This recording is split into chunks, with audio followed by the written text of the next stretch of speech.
Okay, great. So first of all, I want to thank Rosehill Operating and Brian Ayers for the permission to publish this study. It's I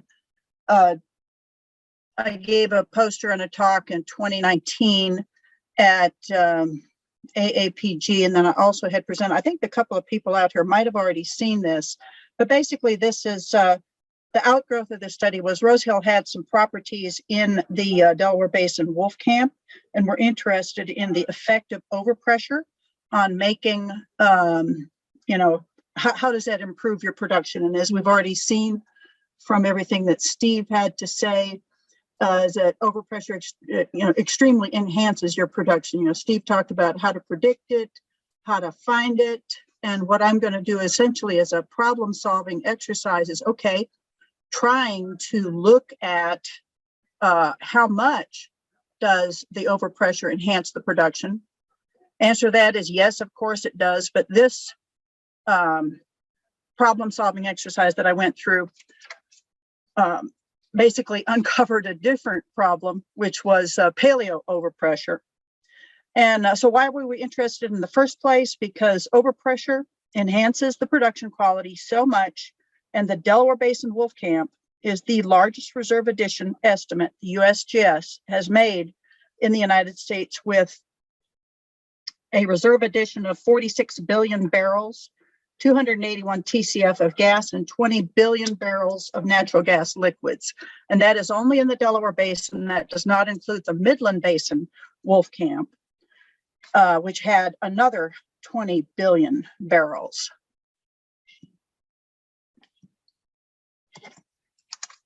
Let's see, trying to, okay. So this is the path that we're going to follow. Just the methods used to define overpressure in this.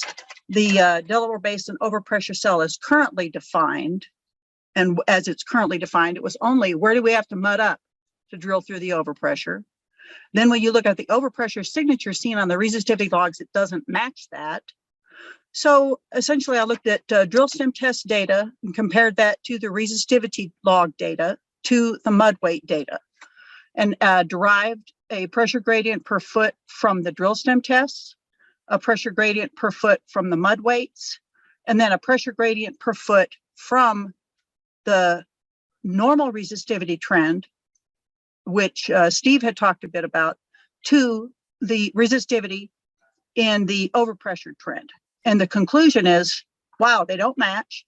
And I think it's because overpressure has been depleted in the Western Delaware Basin due to laramide uplift and erosion.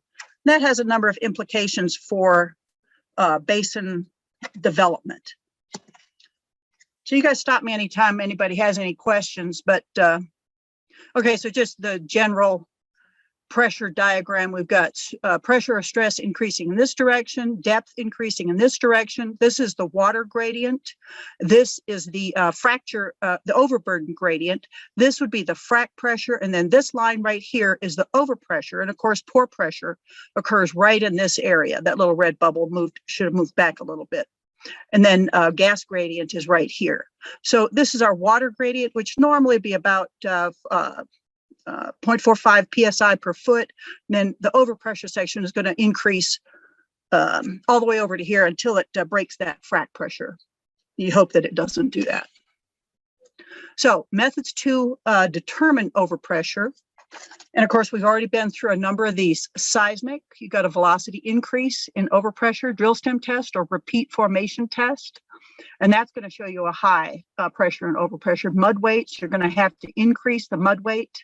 In a previously drilled area, you're going to see where everyone else has run casing to case off those shallow normally pressured or under pressured section so that they can drill with heavy mud into the overpressured area.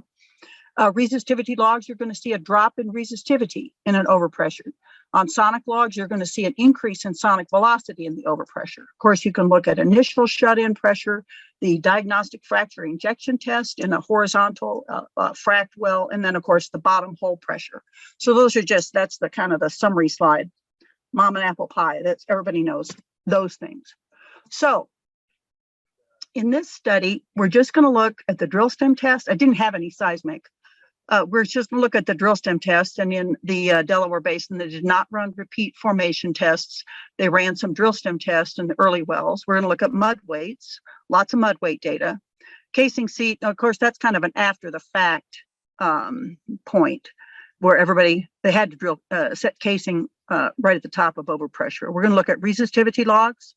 There were actually very few sonic logs, and this initial shut-in pressure and this diagnostic fracture injection test, those would actually be very interesting to look at in this particular problem, but these are the only three that we're going to look at for this paper.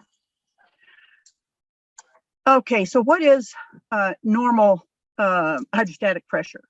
So it's 0.45 psi per foot, but what that comes from is when you've got a normal salinity, and when you look at the salinities in the Delaware Basin, in the Guadalupe, and this actually comes from the whole Permian Basin. These are water salinities, Guadalupe and Lenardi and Wolfcamp, Pennsylvanian, Devonian, Silurian, and Ordovician. And you have an increase in salinity with depth down through the Permian and Pennsylvanian, and then you get back into kind of normal salinities when you're in the deep lower Paleozoics.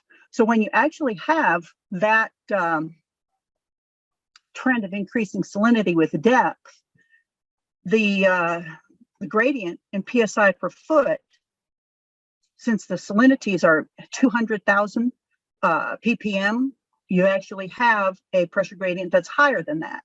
So a normal formation pressure in the Permian Basin is going to be 0.48 to 0.49 psi per foot. So it's not 0.45 psi per foot in the Delaware Basin because of dense high salinity formation waters. It's heavier than that. So what we're going to do is assume that anything that is greater than that 0.49, and I think I used a cutoff of 0.5, I said that was where the start of overpressure is. So just as an example, the way that when the deep Delaware Basin was being explored in the 60s and 70s, the only way you found top of overpressure by accident and was where they had to mud up. So this is the database that I used. And as many of you know, this is only the old deep gas wells that were deep enough to, this database here is they were deep enough to go through the Wolfcamp. They had a mud log down through the Wolfcamp. They had a drill stem test. Any well in the Delaware Basin that was deep enough to use for this study. So when you look at the deep older wells in the Delaware Basin, there were something like 1,000 mud logs, and I got mud logs obtained from 356 Delaware Basin mud logs, and I converted those mud weights to a pressure gradient using the formula depth times mud weight times 0.052 divided by depth is equal to pressure gradient. And here, just for grins, this is the Gulf Hayman well that's down here in the Rojo Bayos area in the southern Reeves County. It's right here, and here's just an example. They're rolling along here. I think probably had 10-pound mud, something like that.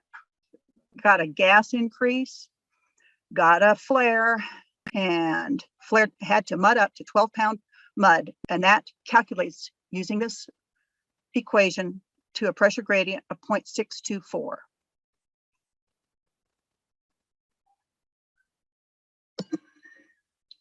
So when you look at those 1,000 mud logs, there's something like 1,000 when you just go to the Midland Energy Library and look at those 1,000 mud logs and have 356 of those mud logs. And this, once again, is the Gulf Hayman well. And take all of the mud weights that were recorded on the mud log and convert each one of those to a pressure gradient. What you find is that the mud weights right here. Actually, they dipped right here at the top of the overpressure and started to have to mud up at a point down here. And what you have created is a pressure gradient curve based on the mud weight for this particular well. And you notice a couple of other things. This is, of course, the gamma ray. This is the resistivity log. And as you're in the shallow section, there is a gradual increase in resistivity with depth. Then there is a drop off of the resistivity right here. And then through this railroad track shale in the Wolfcamp, the resistivity is actually pretty consistent, and it's depressed, it's suppressed throughout the Delaware Basin. Then the other thing that you notice is that down here at the base, we ran pipe at the top of the Mississippian line, right down here, and went back to a normally pressured section in the Devonian, Silurian, the lowest Paleozoics. So we have a normally pressured section down here and an overpressured section that's right in here. And right here, I think, is where they were actually kicking gas a little bit. And the other thing that you notice is that there is a depression in the sonic curve, which we're not going to address, and an increase in density with depth. So even though the lithologies are, basically fairly consistent lime and shale, if you've been out on a rig in the Delaware Basin, it ain't nothing but lime and shale. So we've got this, but we have a significant deflection in the resistivity log. So when I look at this, okay, top of the Delaware Mountain Group sands up here, top of the third Bone Spring sand is right about there, top of the Mississippian lime there. So I've got a top of overpressure cell that's somewhere in here near the top of the Wolfcamp, and the base of the overpressure somewhere here, the top of the lower Paleozoics. And when I look at how many of these wells had to mud up, the wells that had to mud up are all in this purple area. So all these green blobs right in here, that's my mud log control.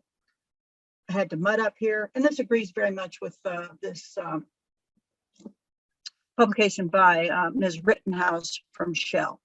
And she had published that in 2017. So when I look at the average overpressure in the Delaware Basin, I get up to an area right in the center here where I've got almost an average overpressure of 0.95 psi per foot. So that's pretty the pretty high overpressure. So then when I actually look at the mud weight pressure gradient per foot curves, here are some of them. And this is this little line of cross section right here, gamma ray, resistivity log, and this is the mud log derived overpressure gradient. Mud log derived overpressure gradient and mud log derived overpressure gradient right here. So that's highlighted in pink on this cross section. So this is overpressure cell defined by mud weight. But then when I am drilling actually up here in Winkler County, this is a horizontal well. This is that pressure gradient from mud weight in a horizontal well. They hit top of overpressure and had to mud up. I think this was about 13-pound mud in the top of the third Bone Spring. This sag in the resistivity occurs near the top of the third Bone Spring. So what's the difference? Why am I calculating this kind of a mud weight overpressure gradient, but the resistivity log is telling me something else?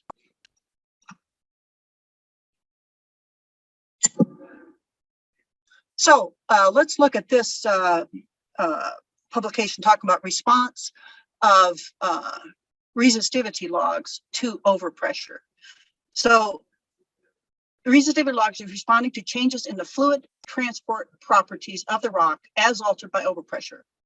Overpressured rocks are more conductive because when you frack a hard rock with overpressure, when you increase pressure on that thing, you're going to frack it.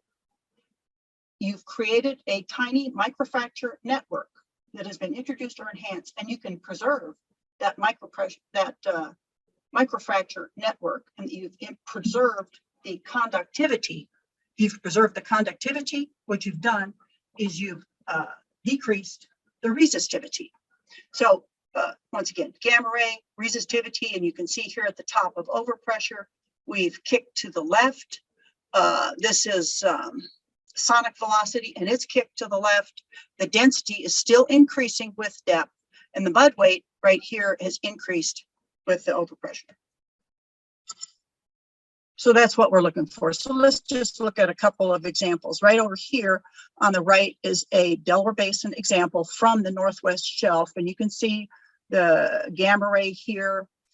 And on all the logs that I'm showing in the study, you'll see that I have made an arbitrary gamma ray cutoff where the stuff on the left are sands and carbonates, and the stuff that is highlighted in the black is the anything that would meet my shale, looking at the response of the shales and what response did those shales have to the overpressure. So I'm only looking at resistivity values in the shales, and in this log in a normally pressured area, the resistivity is of course gradually increasing with depth.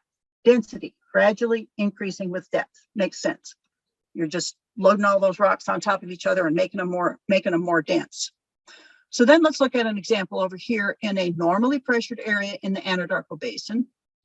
And I've got gamma ray here, all these thin sands that you find down through the Paleozoic, the Strawn, and so forth in the Anadarko Basin. This is the resistivity. They happen to have it in green, gradually increasing with depth, normally pressured area, density gradually increasing with depth. However, then you look at a overpressured log in the overpressured area in the Anadarko Basin, and here it's behaving like it ought to. It's gradually increasing with depth, but then it drops significantly. And so in the overpressured section here, that overpressured section is highlighted in red. This is an Anadarko Basin example. This is a normally pressured Delaware Basin example from the Northwest Shelf. Okay, so let's look at, well, shoot, I've got that darn thing at the top of my screen. I can't read. Well, y'all can read whatever. Don't remember which well this one is. Is it the Gulf Hayman? Yeah, it has to be. Yes, it is. I got to figure out how to get that little tag off the top of my own screen. Well, it doesn't matter. Okay, so let's just look at this log right here. And I've got, once again, I made a cutoff, a shale cutoff line. I'm only looking at the resistivity response of the shales, not of these interbedded sands. So I've got a increasing resistivity with depth, then a distinct sag at the top of the overpressure, and we've already talked about these other two curves. So what I wonder, is there a way to calculate the pressure gradient using the observed log resistivity trend in the overpressure and compare that to what a normally pressured log resistivity trend should be? Can I compare this trend to what's actually happening and calculate a pressure gradient down here? And the available database, I said there were 1,000 mud logs, 1,000 mud logs, only 356 of them had mud weights that I could actually use and calculate the mud weight derived pressure gradient. And only 55 of those wells, and this is in the entire Delaware Basin, had both mud logs and resistivity logs. So we've trimmed that database down quite a bit.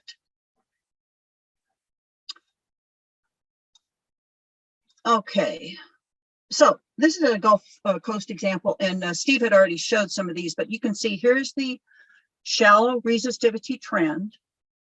And if I had not hit overpressure, my shallow resistivity ought to read 1.15 ohms, but it doesn't. My resistivity reads 0.4 ohms. So when I go into this graph right over here, in the bottom of it is, okay, I see what you were talking about. I've lost a tiny bit of my slide here. but I've lost my bottom grid axis. Anyway, if I enter this graph right here, I have 0.4 ohms of resistivity is equal to 0.85 psi per foot.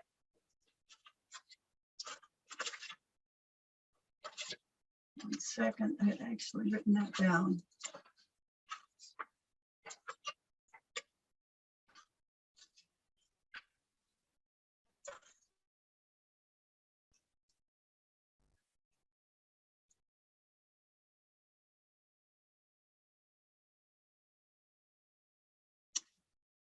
Yeah, 0.4 ohms ought to have been 1.15 ohms.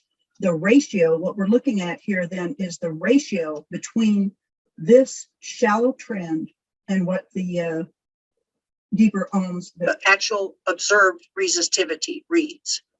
So when I enter this graph, this ratio translates to 0.85 psi per foot. Now, there's a couple of things that you can see on this. This is a Gulf Coast example.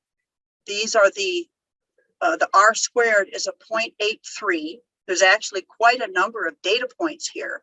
And this slope of this trend here is this equation right here. So instead of, I don't really need to use this, I don't need to use the graph. What I need to use is the equation so that I can compare the trend of shale resistivity, the shallow trend versus the observed trend in the shale section. Just use this equation and I should be able to calculate that, what that PSI per foot. So I want to create this chart, take it from the Gulf Coast and go to the Delaware Basin. Create this chart specific to the Delaware Basin. So how much drill stem test data you got in the Delaware Basin? There is AIFE, I think it's American Institute of Formation Evaluation, where they have taken drill stem tests throughout the entire Permian Basin and projected what the true bottom hole pressure should have been from drill stem test response. So this is an extrapolated drill stem test bottom hole pressure, but in the Delaware Basin, many of these are lower quality due to low permeability formations. These are the first, second, and third Bone Spring sands and the Wolfcamp, and they're pretty low permeability.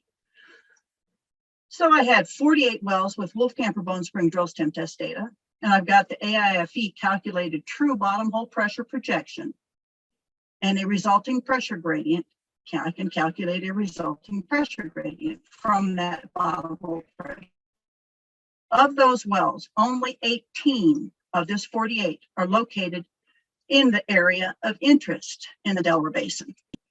So what we're going to do is we're going to take those DST pressure gradients, compare them to the Permian Basin log resistivity data.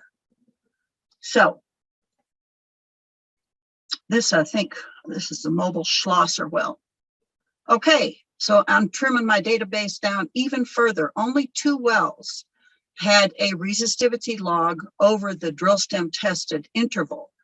So what I did is I paired each one of those interpreted drill stem test bottom hole pressure gradient with a nearby well with a good quality resistivity log. And here's a pair. This is the resistivity log on the Mobile 3 Schlosser in Pecos County, Texas. And it is paired with the drill stem test down in this section right in here, the Mobile number 1 Schlosser. The 2 wells are 8,000 feet or just about 1.5 miles apart. So they're pretty close. And since we are trimming our Delaware Basin database, and we're looking at the entire Delaware Basin on, let's see, we started with 356 wells, we went down to 55. Then we're going down even further to just try and find those wells that we can actually use a bottom hole pressure. And here they are. This is the database of the wells that I used in here. Those are all the red circles.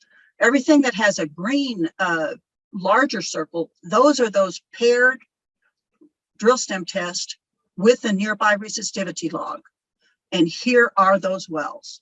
And we're looking at the observed resistivity, the normal this is the data from the drill stem test. This is the resistivity, the reserve versus normal, and this is the ratio. So what I want to do then is I want to graph that drill stem test, pressure test with that normal resistivity trend ratioed to the observed resistivity. And here's that graph. This is normal resistivity, the ratio of normal to observed resistivity,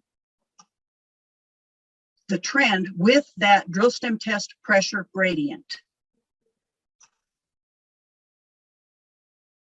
This is the trend. Here's the equation. How does that compare to the Gulf Coast? In the Gulf Coast, we had really a pretty close ratio down here, but in the Delaware Basin, it's splayed way out like this. Now, why is that? They have higher resistivities and a greater resistivity contrast in overpressure. These are very tight rocks. If you would have a whole lot more drill stem test data or diagnostic fracture injection test data or bottom hole pressure, that data would all be up in here because that's where the production is. These few data points right down here are from drill stem tests that were run in the deep Delaware. Let me go back to here, that were run in the deep Delaware Basin, right down in here. And why didn't they run more drill stem tests? Way too much pressure. This graph is made with only 14 data points, so few drill stem tests. It's so overpressured, it's so difficult to test, and a very high likelihood of a blowout. And I want to just interject a cautionary statement in here. When I first started in the Permian Basin, in fact, the first rig that I went out on, it was a Texaco dam site unit. The nearby well, the Lago unit, dam site because it's near the dam on the Pecos River out near Orla. And at the time, that was out in the absolute middle of nowhere. The Lago unit ran a drill stem test in the Wolf Camp because they had some terrific gas shows. Gas came screaming out of that well, so much gas that it froze the assembly. It froze the pipe assembly where they were trying to flare that gas. But the conventional wisdom in Midland was there's gas, sure, in the Wolf Camp, but there's nothing there. The reservoirs are only as big as this room. It's so impermeable. There's no point in running a drill stem test. And we said that, and we literally said that for 10 or 20 years. Now we know the Delaware Basin Wolfcamp is the largest reserve estimate, 46 billion barrels, 281 TCF. So it's just a cautionary comment that the common knowledge can be wrong. The entire industry can be wrong. And you have to keep on thinking these things through. Things change. That's an understatement. So what I did is I went back to this same equation right here. This is the slope equation specific to the Delaware Basin. Oops, right here. What I want to do is I want to take this relationship of normal to observed resistivity and look at the pressure gradient that I can calculate right there. Because I want to find out what that pressure gradient is throughout the basin. Because I think I'm going to be able to predict how whether my wells are going to do better. I'm going to be able to better understand the Delaware Basin. So this is the procedure that I went through. Went through the converted LAS files to Excel, merged the gamma ray and resistivity curves to get a complete curve over the entire well, decimated the depth so that it was manageable, made a histogram on the gamma ray to determine what a shale breakover was. So anything greater than the median API units, I was going to call a shale unit. Then I was going to highlight the gamma ray, highlight the shale gamma ray values, and I was going to use a consistent depth and API unit scale so that I was talking the apples and apples, and decimate the resistivity curve to only use those shale values. So I'm not going to look at the sands, I'm not going to look at the clean sands or the clean carbonates. I'm going to graph those. I'm going to have a consistent scale on both my gamma ray and on my resistivities. Note the resistivity top at a drop at the top of overpressure, and I can map that value, the structure of the top of overpressure by the resistivity log. I can take the trend line equation of the shallow resistivity trend to determine what the deeper resistivities would be if that overpressure doesn't exist. This gives the normal resistivity trend. And that's these columns right in here. And then I'm going to use that pressure gradient, which was defined by the AIFE database right here. And I'm going to use those two equations to calculate what the pressure gradient would be for every 2 feet on the resistivity log. And that's these values right here, 0.4549, 0.51, etc. And a couple of key things. The shallow resistivity trend, I handpicked that for each well. And I saw a couple of other authors had the same thing, that shallow resistivity trend. You got to be careful about how picking that out. So let's look at some of the results that we have here. And this is this cross section is this line of blue right in here. And okay, once again, gamma ray, resistivity. The black values here are the pressure gradient calculated from the mud weights. The red values here are the pressure gradient that is calculated from the resistivity. Now, in some of these wells, that fits really tight. The pressure gradient from the mud weight is the same as the pressure gradient from the resistivity. Let me back up a sec. The reason that I have few of these pressure gradient and mud weight curves is because it was only the first wells that went all the way down to the lower Paleozoics that had decent mud logs, and they actually, what I call, walked the line going down. They would have a little kick of gas and they'd mud up again. They'd have a decrease in gas and they'd reduce the mud. So they walked the line all the way down. Those mud logs are the ones that match the resistivity best. Wells that were drilled later in the Delaware Basin, they just mud up, right here at the top and, blow all the way down with, 14-pound mud. And so they're not reliable. You had to look at wells that actually walked the line. So what do we notice about this? Here's the top of overpressure from the mud weight. We pick it there. They had to mud up here, had to mud up. And here's where they started to mud up in this well. We notice that the top of overpressure from the resistivity is actually up here. This is about the top of the third bone sand. There is a lithology correction that could be made for sand, and it might reduce this resistivity kick somewhat, but still the resistivity here and the pressure gradient calculated from that resistivity show you that that top of overpressure actually occurs higher in the section, and the top of overpressure from the mud weight occurs lower in the section. So what does that mean?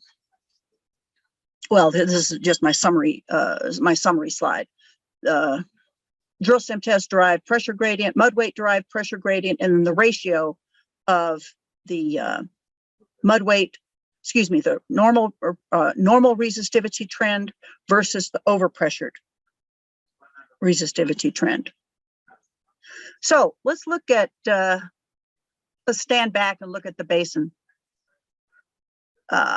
for a little bit. And this is a gross isopack of the Wolf Camp in the Delaware Basin. And as you can see, okay, here's the Alpine High down here. Here's that deep part of the Delaware Basin, the Rojo Bios well that I showed a few examples of in the Schlosser unit wells. Those are right down in here. And this is going down into the Valverde Basin. This is the this blue line is the Wolfcamp carbonate shelf edge around the edge of the basin. This is the Grisham Fault, this big east-west trend in here that separates basically the bulk of the Alpine High from the core of the Delaware Basin. And here's this big east-west trend of thick Wolfcamp sediments. This little gold line right in here is the Atoka Bank, the underlying Pennsylvanian Atoka carbonate reef runs right in here. So this is kind of the heart of the Delaware Basin, and where the section is, the Wolfcamp section is the thickest, and it's full of debris, carbonate debris, sandstone debris. Over in this area, there's quite a bit of sandstone. Down in this area, there's quite a bit of sandstone. But this is the isopack of all of that lime and shale that you would see, just railroad track, lime and shale, carbonate debris flows, little thin carbonate debris flows in the Wolfcamp. So this purple area is the area of the Wolfcamp that's overpressured. So why are they so different? Let's look at a couple of cross sections. And first, let's look at a detail of this cross section one. Let's look at a detail right in here. And as you can see, right over here, we've got a pretty good match between the black line, which is the mud weight derived pressure gradient, and the red line, which is the resistivity derived pressure gradient. But lo and behold, the top of the overpressure from the resistivity curve is right up here. This is that Gulf Hayman unit, and there's not very much of a match at all. I mean, they did mud up right here, but that resistivity is saying, man, that pressure was a whole lot higher in the past. And here's the top of the overpressure. No, mud weight's saying the top of overpressure is right here. Resistivity is saying it's top up here. This well didn't happen to have a decent mud log on it, but here's a well that's over in Western Reeves County, and the resistivity is telling me very definitely that in this shale section, I have overpressure. So this calculates, of course, a decent overpressure. This well never had to mud up. It had, 9.5 pound mud all the way to the Silurian. So what happened? Pink is the defined overpressure currently. Yellow is what that resistivity log is telling me. So then let me look at that cross section one, and this goes from all the way over on the Alpine High, and I still have resistivity sagging to the left, resistivity sagging to the left, resistivity sagging. I should have had overpressure here. I don't have overpressure. Should have had overpressure. And then down here, okay, here I've got overpressure, but the top of it is still way up here. So let's look at that a little bit more closely. This would be the isopack of current overpressure. This is the isopack of paleo overpressure. Let me just leap right ahead and say, yeah, sure, it's paleo overpressure. And this is the isopack of the entire overpressured cell. So let's isopack that entire overpressured cell. And you can see it right here. Here's cross section one from Alpine High down at the deep Delaware Basin, and then cross section two that goes through this big, thickest area of the Delaware Basin isopack. Here's the Delaware Basin isopack, this little thumbnail up on the right. Sure enough, there's the thickest part of the Wolfcamp. And when you isopack that entire overpressure cell, this is what you get. It almost exactly mimics the thickness of the Wolfcamp. So let's stand back again and think about that. So what is the significance of this entire overpressured area? It's going to be thermally mature. It's going to be oil and gas generating, or would have been oil and gas generating. It's going to have a thermally mature clay mineral suite. It's not going to have a bunch of smectite. It's no longer going to have any swelling clays, if it had them to start with. It's going to have, if it had a brittle mineral suite, such as carbonate or silica, that brittle mineral suite is going to likely be microfractured. So it's going to have connected porosity. And the overpressure cell likely preserved porosity. So these characteristics should all be present in the rock, but where did the pressure go? Well, 55 million years ago, 65 million years ago, you started to uplift the entire Permian Basin on the west side. This is that famous WTGS that goes from Lupe Peak through the Delaware Basin. This is the whole Delaware Basin section right in here, across the Central Basin Platform, the Midland Basin, and the Eastern Shelf. So this is quite a large regional cross-section. This whole thing is still dipping down into the Delaware Basin, but thanks to laramide uplift, faulting, and erosion, the west side of the Delaware Basin has uplifted. And that pressure leaked off. So let's just isopack the current pressure cell, and this is the isopack of the current pressure cell. So this stuff is great for enhancing production in the Wolf Camp, in the Third Bone Spring sands. This is great to have this in here, but what are you going to do over here? Well, let's isopack that. So this is the isopack of the paleo overpressured section in the Western Delaware Basin. And here's this big segment in Culberson and Reeves County, partly on the Alpine High and partly down in this big, thick section, and the pressure's leaked off. Just another summary again. Here's what it used to be.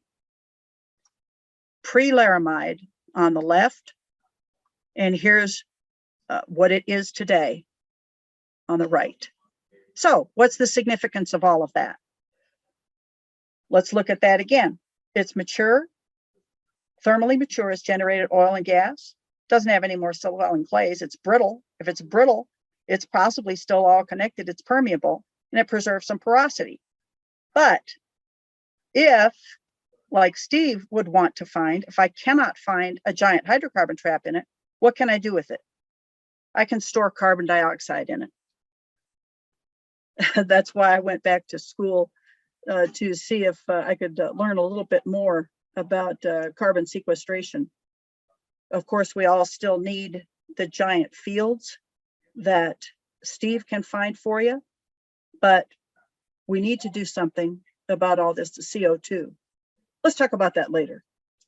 So this is like standing back, looking at the entire petroleum from its inception, hydrocarbon generation, finding the big trap in it, and then looking at it and say, okay, how can I store that carbon dioxide back in areas of these same basins? So it's a different kind of prospecting. And just a little editorial comment, I think we might be going a little bit more toward that in the future. So where else might we find paleo overpressured cells? We've got, let's look over here at this basin right in here, Anadarko. Okay, this is, I have to thank Steve for this slide. The seals, not the whole compartments, trap or control the trapping of the oil of the gas and the carbon storage potential. So there are so many basins with a layer of fluid compartments. The formation and preservation of those compartments are part of normal basin development. So when you look even further than trapping and localizing the entrapment of oil and gas, what else are we going to do with that basin? We're going to recognize and map those subsurface compartments on the basis of the pressure data that this can become part of our normal procedure using the development and assessment of exploration plays and of the carbon storage potential of these plays. Let's look at a pressure depth profile in the Western Anadarko Basin. This is same type of pressure profile that you find in the Delaware Basin. I go down here to the top of the Devonian, have to set pipe, increase my pressure, get down here to the Woodford Shale, back into the Ordovician and Devonian, the Hunton Formation, I'm in normal pressure. This is my overpressured cell in the Anadarko Basin. Now, Zuhair Al-Shaib had done a study of the pressure compartments in the Anadarko Basin. Now, they had a tremendous amount more drill stem test data. It's a different kind of a basin. They had different sands and so forth going down to the deep sections. So they actually had something like 1,700 drill stem tests where, and this is just their database. And the wells that had no resistivity log reversal, remember, resistivity log reversal is going to show you where the overpressure cell was. I've had no overpressure cell reversal in all of these wells that are the red triangle, and wells with a resistivity log reversal are the blue wells right in here. So that was quite an area of overpressure in the Anadarko Basin, wells with resistivity log reversal. Well, what's it look like now? Those overpressures are centered down in, way down here, down in the deepest part of the Anadarko Basin. And this map shows you the extent of the paleo pressure and the overpressure in the Marlin Springer in the Anadarko Basin.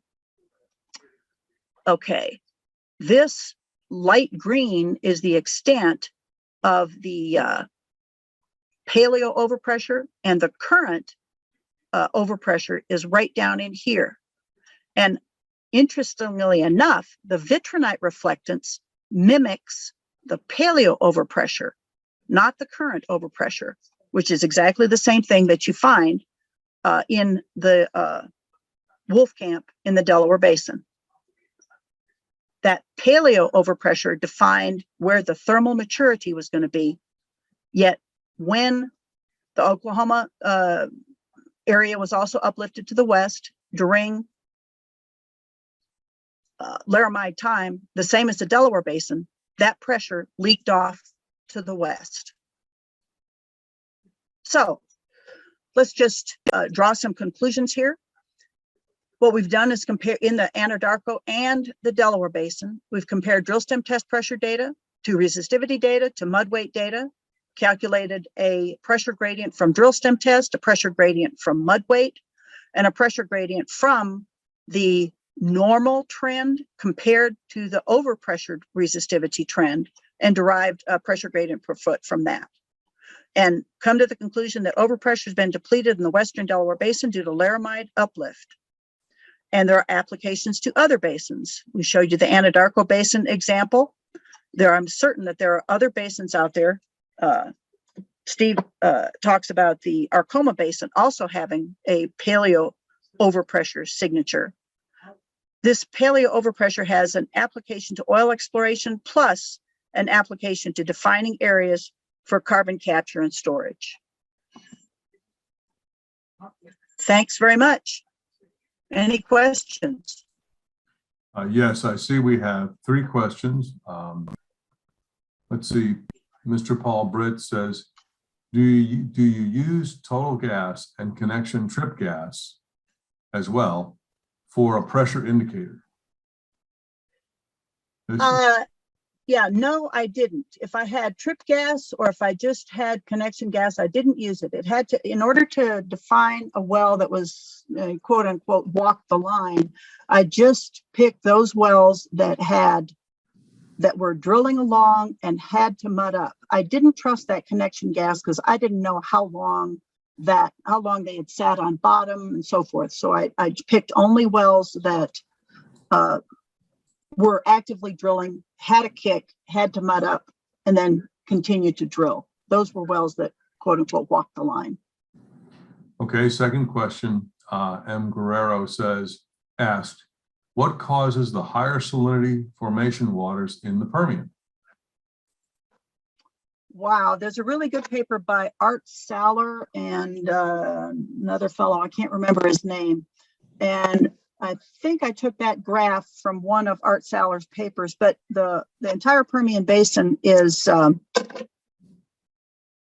capped by a series of saline formations that essentially at the very end of the in the Ochoan, I guess is the last period in the Permian, where they just dried up. The Midland Basin and the Delaware Basin were cut off from ocean circulation, and they just dried up. That section, I think it's like up to even 4,000 feet of anhydrite and salts in the that seals the Delaware Basin. So they've been sitting there for 250 million years. So they've that excessive salt has percolated down through the section. Remember, in the lowest Paleozoics below the Mississippian, so that would be Silurian through Ellenberger, that's almost a normal salinity, and that's a normal pressure. But the excess salinity is in the whole Permian section down through the base of the Permian. May I offer an hypothesis to that too? Sure.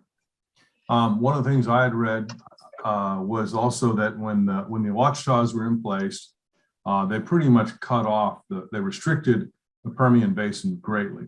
And so you ended up with highly saline waters forming. The shallow water carbonates had pretty much normal salinity, but when you went off into the deeper basin, you got into more of a eusinic basin that was more hypersaline, which is also why you have so much source rock preserved there. And of course, this means more salinity means just, the waters that were entombed at the time of deposition had higher salinities also. That's the best as I remember it. Yeah, absolutely. And I refer everyone to that paper by Art Saller. Yeah.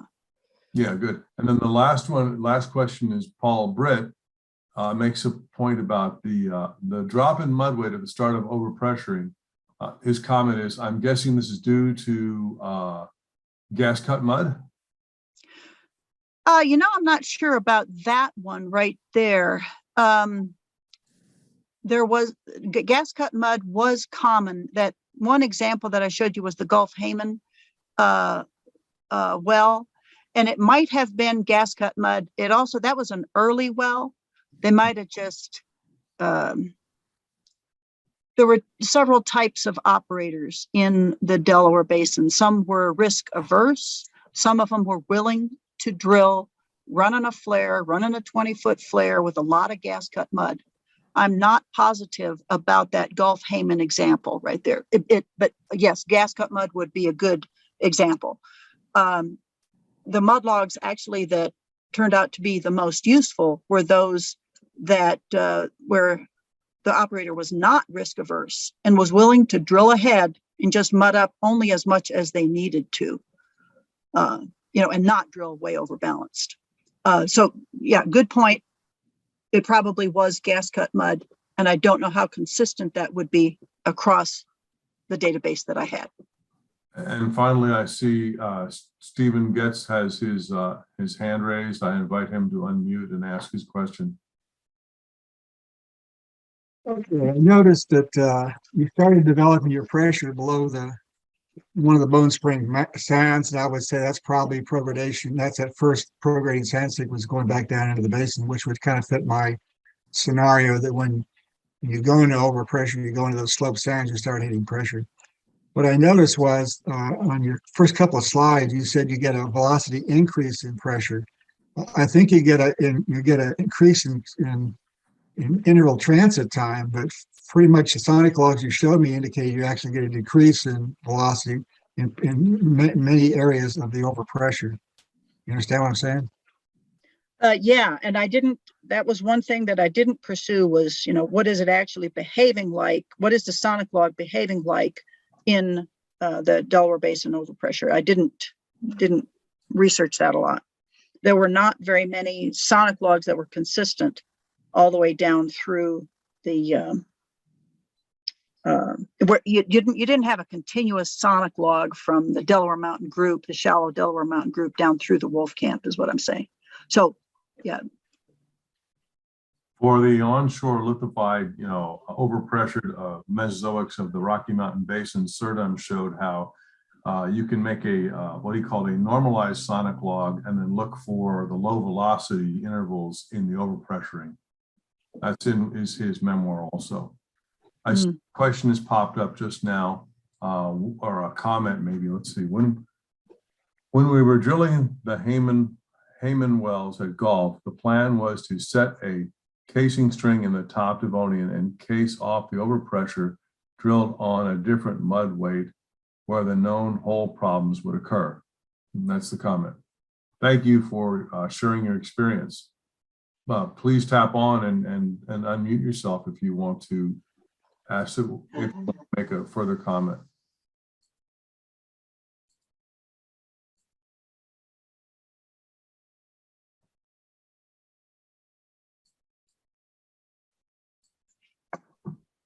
It's nice to meet somebody that has that worked for Gulf way back in the day. You now should be able to unmute yourself if you wish.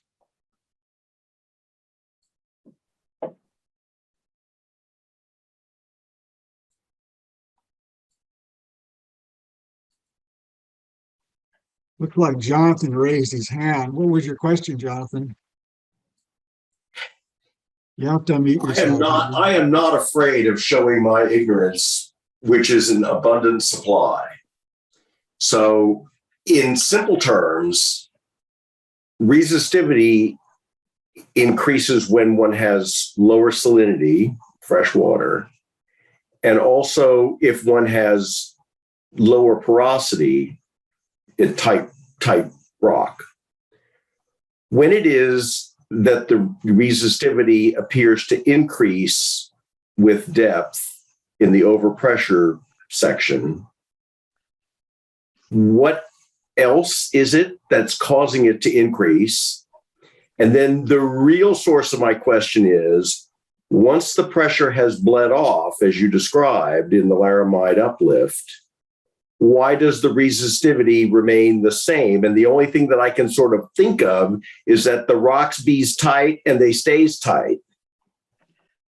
Okay, I think you meant decrease. So yes, resistivity increases when you have tight rocks, carbonates, oil, low porosity. Yes.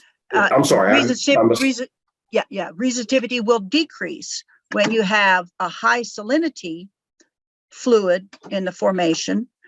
It'll decrease when you have, when you have the overpressure. And my contention is that the resistivity is decreasing in overpressure. Okay, if you have a conductivity is very high in a saline formation and in a porous formation.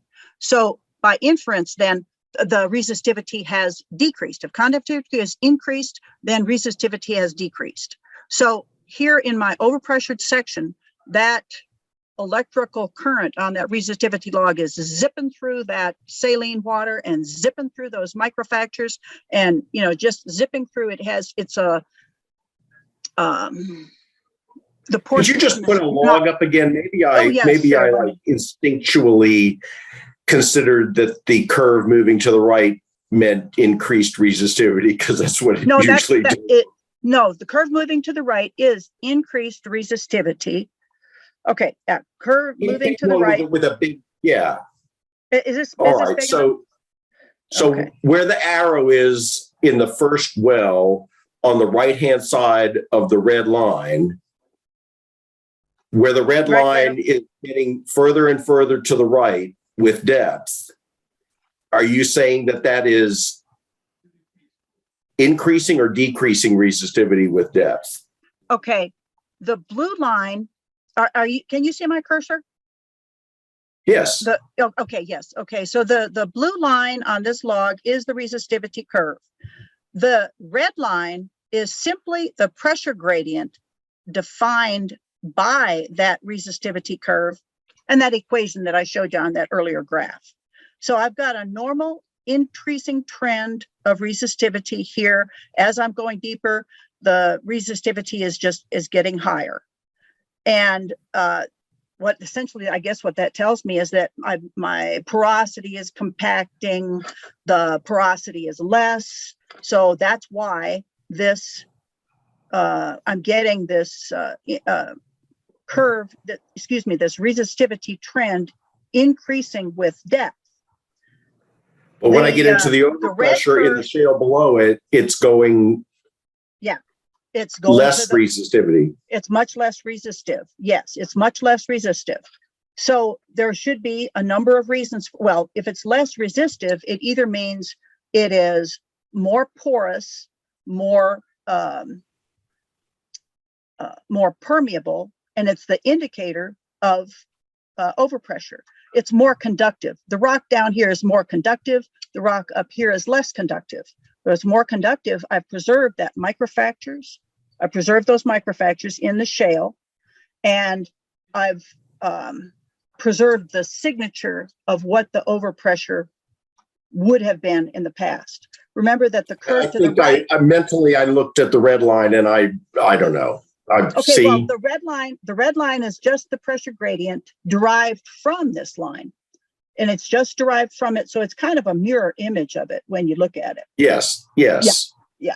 Okay. So, and then in this particular well, this black line here is the mud weights. They never had to mud up.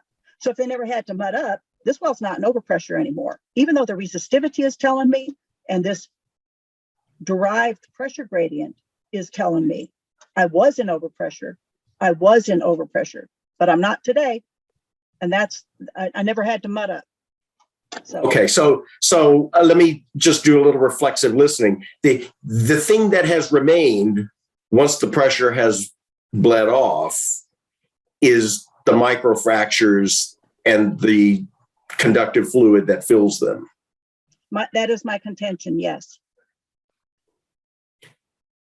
So what would happen to CO2, what you pumped into such a well? Would it not bleed off?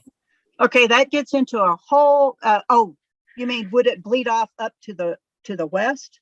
Yeah, that opens up a huge can of worms. Would it bleed off to the left? Couldn't tell you. Do I have a seal? Maybe I've got a seal up to the west of this well. Now we're getting into conjecture. I want to have a seal up to the west of this well. So if I do pump CO2 into this and it doesn't happen to mineralize in place, I got to have a seal up to the west of this. But now we're just prospecting. So if I find a seal up dip to the west of this, then yeah, this might be a good place to put some. All right, well, not to get twisted off, but I would think if you had a seal off to the west, you would still have pressure. Exactly. But then the other thing is, I sat there for 50 million years. If I put some CO2 here and it still takes 50 million years, it's like, okay, that's probably good enough to put my CO2 into it. Well, that's true. Travel time of fluids in the subsurface increases with depth. And I realize we're getting off, but that is the other thing would be mineralization. Is it going to react with the fluids? What kind of fluid changes am I going to have in that rock if I happen to be able to pump some CO2 into this now normally pressured reservoir? Okay, thank you.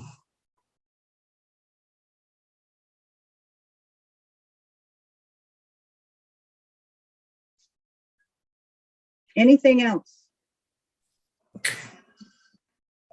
Just with the MC hat on, I commented it's 5 minutes till noon.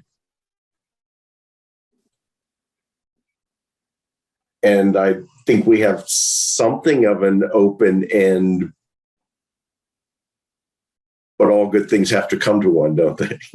Yeah, well, I think we are to the end. This is Cheryl. So we have a couple of slides here that I want to go over, and not the least of which is the, let me see if I can get it here.